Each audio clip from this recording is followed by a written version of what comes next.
So this is my first time doing any public speaking since pretty much high school. It's somewhat terrifying standing up here in front of you all, but I'm very passionate about these ideas I'm about to share with you. And so, despite being ridiculously busy with the new business I've started with my beautiful partner, I decided to just go for it. So here I am. I've been coming to these village circle meetings, and it's so awesome to see people come together to talk about such vital issues. In fact, it's awesome to see people come together to talk about anything that's not just sports or celebrities or politics or the weather, just to talk about something real. So you guys are all awesome, and thank you. But I must confess that some of the stuff we talk about is really daunting for me. Chemtrails, fluoride in the water, GMO foods, vaccinations, ending the Fed, oppressive governments all over the world, the monetary system, the encroaching police state, the Fukushima meltdown.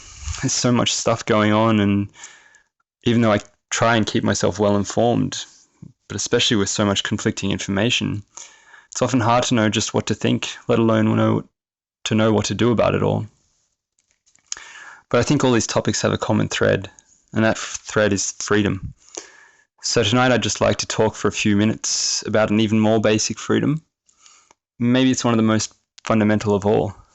Something that's attainable by all of us immediately. That's the freedom to be honest, the freedom to have real and truly genuine one-on-one relationships. I mean, what use is getting the fluoride out of the water if we can't even have a real conversation with the ones we love? It's so important to be able to show our true selves to people, without masks, without walls, without telling them what we think they want to hear. Just perfectly open communication channels such that we can explore ourselves and each other without fear. Because I believe that honesty is intimacy, and that in the absence of honesty, there can be no relationship, but only fog and illusion. But with the ones we love, with those people with whom we believe we have a deep and genuine relationship, if we can't be honest, then we have to ask ourselves why that is. What's stopping us?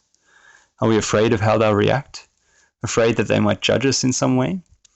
Or maybe we know exactly how they'll react, and we're avoiding that knowledge. Maybe we're seeking comfort in illusion. But that's not how I want to live. I want to live in reality. So tonight I just want to share something I've learned. It's like the ultimate way to discover if you have a real and genuine relationship with someone. The ultimate way to talk about something real. And that is simply to honestly report your feelings in the moment. I'll say that again. To honestly report your feelings in the moment. And that's it. So if you're feeling angry, you say, I'm feeling angry. That's it. And you say it without judgment, without assigning a cause, without demanding something be done about it. Just say it in the spirit of honesty and vulnerability and from a place of curiosity. Invite the other person's empathy and explore the emotion together. That's how we can gain objectivity on ourselves. That's how we can gain self-knowledge. Because maybe the emotion is appropriate, or maybe it's not. Maybe they'll be surprised. Maybe they knew it all along, but were afraid to bring it up. Maybe they'll be honored that you'd share that with them. Maybe they'll recognize the strength it took to be vulnerable in that way, to have shared your true self with them. I like to call this real-time relationships. And there's such immense power in this, because no one can ever challenge you on that.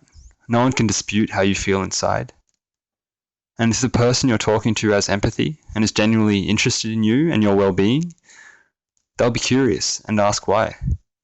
They'll want to explore that emotion with you, discover where it comes from.